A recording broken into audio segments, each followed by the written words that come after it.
నమస్తే, welcome to our channel. నేను సౌజన్య. Blue మీడియాలో గత కొన్ని రోజులుగా అంటే ఎప్పుడైతే ఎలక్షన్ రిజల్ట్స్ వచ్చేసాయో ఆ రోజు నుంచి కూడా టీడీపీ శ్రేణులందరూ కూడా వైసీపీ నేతలు ఇళ్ల మీద పడుతున్నారు, దాడులకు పాల్పడుతున్నారు, రాళ్ల దాడి చేస్తున్నారు, గుడ్లు విసురుతున్నారు, ఇలాగ ఇంట్లో కూడా చొరబడ్డానికి ప్రయత్నిస్తున్నారని ఇలా చాలా విషయాలు బ్లూ మీడియాలో మనం చూస్తూనే ఉన్నాం, అందరూ చూస్తూనే ఉన్నారు. సో ఈరోజు ఏంటి అని అంటే గుడివాడలో అక్కడ కొడాలి నాని అలాగే వల్లభనేని వంశీ ఇంటి పైన టీడీపీ శ్రేణులు ఎవరైతే ఉన్నారో వీళ్ళందరూ కూడా దాడులకు పాల్పడ్డారు. సో వీటన్నిటిని కూడా చూసి పోలీసులు అదుపులోకి తీసుకున్నారు అన్నట్టుగా మనకి బ్లూ మీడియాలో ఒక వీడియో వైరల్ అవుతోంది. మరి ఈ అంశానికి సంబంధించి వారి విశ్లేషణని అభిప్రాయాన్ని మనతో పంచుకోవడానికి ఈరోజు మనతో పాటు ఉన్నారు టీడీపీ స్పోక్స్ పర్సన్ సూర్యదేవర లత గారు ఉన్నారు. వారితో మాట్లాడదాం. నమస్తే లత గారు. నమస్తే. అంటే ఎప్పుడైతే రిజల్ట్స్ వచ్చాయో ఆ రోజు నుంచి కూడా టీడీపీ శ్రేణులు అందరూ కూడా ఈ వైసీపీ నేతల మీద దాడులకు పాల్పడుతున్నారు అని కథనాలు వస్తున్నాయి బ్లూ మీడియాలో, వాళ్ళకి సంబంధించినటువంటి సోషల్ మీడియాలో కూడా. అంటే ఈరోజేమో కొడాలి నాని అలాగే వల్లభనేని వంశీ ఇంటిపైన రాళ్ల దాడి చేశారు, గుడ్లు విసిరారు అని చెప్పేసి అని అంటున్నారు. ఈవెన్ ఇంట్లో కూడా చొరబడ్డానికి ప్రయత్నించారు యువత, తెలుగుదేశంకి సంబంధించిన వాళ్ళు. సో పోలీసులు అదుపులోకి తీసుకున్నారు అని చెప్పేసి అని సోషల్ మీడియా వేదికగా బ్లూ మీడియాకి సంబంధించిన దాంట్లో మనకి వార్తలు వస్తూ ఉన్నాయి, కథనాలు. దీని గురించి మీరు ఏమంటారు? అంటే గతంలో జగన్మోహన్ రెడ్డి 2019లో గెలిచినప్పుడు చేసిన అరాచకం అంతా ఇంత కాదు. అంటే అప్పట్లో కొన్ని ఊర్లలో ఉన్న వాళ్ళనందరినీ కూడా ఊరు ఖాళీ చేసేసి వాళ్ళని పక్క రాష్ట్రాలు వెళ్ళి బతికిన వాళ్ళు ఉన్నారు. వాళ్ళ పొలాలు, ఇండ్లు, వాకిళ్ళు వదిలేసి వెళ్ళిపోయిన వాళ్ళు ఉన్నారు. కొంతమందిని నిర్దాక్షిణ్యంగా చంపిన వాళ్ళు ఉన్నారు. కొంతమంది మీద, ఒక మహిళ మీద బట్టలు ఇప్పి కొడితే ఆ అమ్మాయి సూసైడ్ చేసుకొని చచ్చిపోయింది, ఉరి వేసుకొని చచ్చిపోయింది. వెంటనే ఏ రోజైతే రిజల్ట్స్ వచ్చిందో అదే రోజు చేశారు. ఒక మహిళని ఆ రకంగా ఎప్పుడు అంత దారుణంగా జరగలేదు. ఆ మహిళ తెలుగుదేశం కార్యకర్త. ఆ మహిళని అంత దారుణంగా చనిపోవటం జరిగింది. ఇలాంటివి చాలా విషయాలు జరిగాయి అప్పట్లో. కానీ నారా చంద్రబాబు నాయుడు గెలిచిన తర్వాత ఆయన అన్నారు, ఎక్కడా కూడా కక్షపూరిత రాజకీయాలు ఉండవు అని అన్నారు. సో అదేవిధంగా కార్యకర్తలందరూ కూడా అదే పాటిస్తున్నారు. సో ఎక్కడ కూడా వాళ్ళు వెళ్ళిపోయి మనుషుల్ని చంపేసేదో కొట్టేసేదో ఇట్లాంటివి ఎక్కడా జరగట్లేదు కదా. సో ఇవన్నీ ఏంటంటే ఈరోజు సోషల్ మీడియా వేదికగా ఏం చెప్తున్నాడు జగన్మోహన్ రెడ్డి? ఆయన ఏమంటున్నాడంటే తెలుగుదేశం వాళ్ళ కార్యకర్తలు మా మీద దాడులు చేస్తున్నారు, అది ఇది అని చెప్తున్నాడు. కానీ గతంలో చేసింది నువ్వు మర్చిపోయావా? గతంలో నువ్వు ఎన్ని అరాచకాలు చేశావు అసలు? అరే బాబు, ఇప్పుడు ఈ మధ్య ఎలక్షన్ బిఫోర్ కూడా ఒక 16 సంవత్సరాల పిల్లాడి గులకరాయితో కొట్టాడని చెప్పి వాడి జీవితాన్ని నాశనం చేయబోయావుగా. సో ఎట్లాగో లక్కీ తెలుగుదేశం వచ్చింది, ఆ పిల్లాడి భవిష్యత్తు బాగుంటుంది. కానీ ఆ పిల్లాడు ఎన్ని రోజులు నరకం అనుభవించాడు? 2 నెలలు ఆ పిల్లాడిని జైల్లో పెట్టావా? సో కొట్టారా, చంపుతామన్నారా? అంటే నీ ఉద్దేశం ఏంటి? నీ కోసం, నీ రాజకీయ భవిష్యత్తు కోసం ఎవరినైనా చంపుతావు, ఏ రకంగా అయినా చేస్తావు అనే దానికి నిదర్శనం 2 నెలల క్రితం జరిగిన ఇన్సిడెంట్ గులకరాయి సతీష్ విషయంలో. ఆ కుర్రాడు బయట వచ్చి ఏం చెప్పాడు?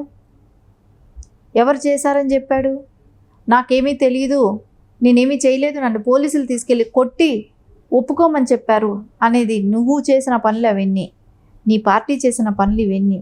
కానీ అలాంటివి ఈరోజు నువ్వు తెలుగుదేశం మీద ఎందుకు నింద పెడుతున్నావు? తెలుగుదేశం వాళ్ళు ఎవరైనా చంపారా? ఏమైనా జరిగాయా ఎక్కడైనా? కావాలనే అంటే సోషల్ మీడియా వాళ్ళకి కొన్ని ఛానల్స్ ఉన్నాయి కాబట్టి, సోషల్ మీడియాలో పనిచేస్తున్న వ్యక్తులు కూడా కొంతమంది ఇంకా అండదండలు ఉన్నాయి కాబట్టి అందుకని లేనిపోనేటివి ప్రచారం చేస్తూ, నేను గతంలో కూడా చెప్పుకుంటాను, వాళ్ళని వాళ్ళే చంపుకుంటూ, వాళ్ళని వాళ్ళే కొట్టుకుంటూ. ఎందుకంటే వివేకానంద రెడ్డి గారి హత్య మనం చూసాం.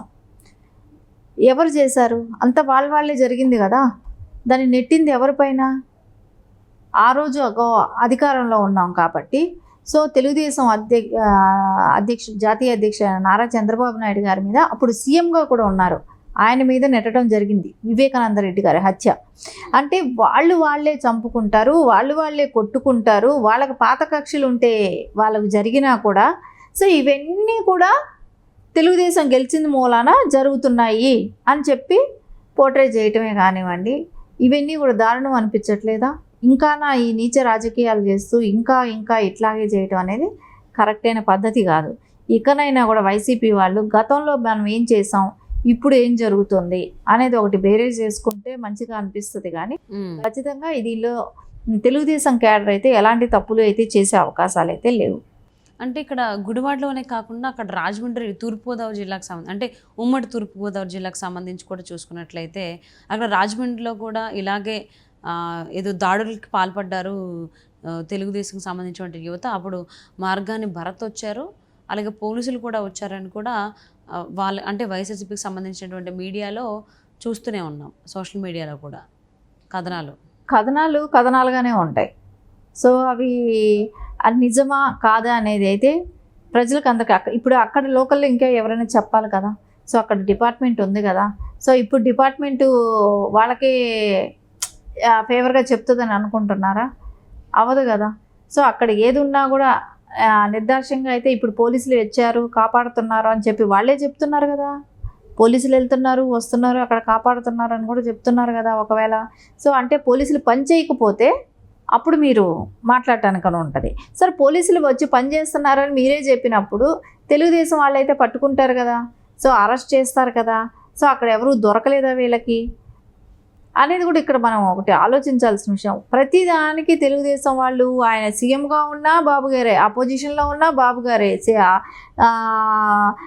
ఆయన సీఎంగా జగన్మోహన్ రెడ్డి సీఎంగా ఉన్నా తెలుగుదేశం క్యాడర్ చేస్తుంది, ఆయన అపోజిషన్లో ఉన్నా తెలుగుదేశం క్యాడరే. సో ఇంకా ఆయన సీఎంగా ఉంటేనే ఆయనకి భద్రత లేదని చెప్పుకునే వ్యక్తి ఇప్పుడు సీఎం కానప్పుడు ఇంకా భద్రత ఎట్లా ఉంటుంది చెప్పండి అంటాడు. ఆయన అన్నాడు కదా, నాకు ఇప్పుడు కూడా భద్రత లేదంటాడు, నా కార్యకర్తలకు భద్రత లేదంటాడు, నా నాయకులకు భద్రత లేదంటాడు. ఆయన సీఎంగా ఉన్నప్పుడే గులకరాయి తగిలించుకున్నట్టు నటించడం జరిగింది. సో ఇవన్నీ చూస్తూ ఉంటే పక్కా ప్రణాళికతో సో ఎలాగో బ్లేమ్ చేయాలి. ఇంకా ఇప్పుడిప్పుడే పార్టీ గెలిచిన ఇంకా సంతోషంలో కూడా ఉన్నారు ఇంకా నాయకులు కార్యకర్తలు అందరూ కూడా. కానీ ఇలాంటి టైం కూడా డిస్టర్బ్ చేయాలనే ఆలోచనలతో సో ఎప్పటికెప్పుడు ఎలాంటి నిందలు దొరుకుతాయా ఏం జరుగుతుందా వేద్దామనేటట్టే చూస్తున్నారు. ఇక్కడ డిపార్ట్మెంట్ కూడా వెళ్ళి పట్టుకుంటారు చేస్తారనేది వాళ్ళే చెప్తున్నారు కదా. వాళ్ళే అక్కడ కాపాటారు, వాళ్ళే వచ్చి తరిమి కొట్టారు, చెదరగొట్టారు, అవి ఇవి వాళ్ళే చెప్తున్నారు. కాబట్టి ఇవన్నీ కూడా ఖచ్చితంగా జరిగే అవకాశాలు అయితే లేవు. ఒకవేళ జరుగుంటే కూడా దాని గురించి చర్య తీసుకోవటానికి బాబు గారు ఉన్నారు.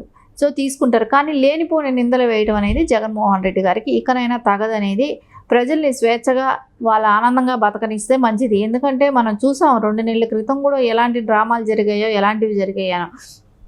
ఎలక్షన్ కోడ్ వచ్చిన తర్వాత కూడా వాలంటీర్స్ సవాల్తో ఎలా ఆటలాడారో. సో రేపు పొద్దున వాళ్ళల్లో వాళ్ళు ఏమైనా చేసుకుంటారు, దాన్ని కూడా మళ్ళీ టీడీపీ మీద నెట్టడానికి ప్రయత్నిస్తారనేది అయితే మనకు ఒక విధంగా అర్థమవుతున్న సిచ్యువేషన్ పరిస్థితి అదే అనిపిస్తుంది ఇప్పుడు.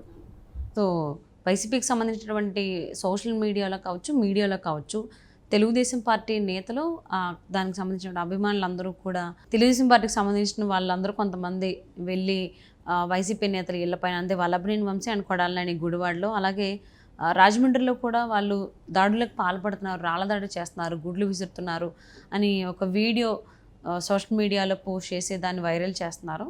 సో ఇలాంటివన్నీ కట్టుకథలని మీరు చెప్తున్నారు. సో మరి ఇలాంటి ఫ్యాబ్రికేటెడ్ థింగ్స్ రాబోయేటువంటి రోజులు ఇంకెన్నో వస్తాయో ఆ మీడియాలో చూద్దామండి. థ్యాంక్ యూ సో మచ్ లత గారు. Thank you.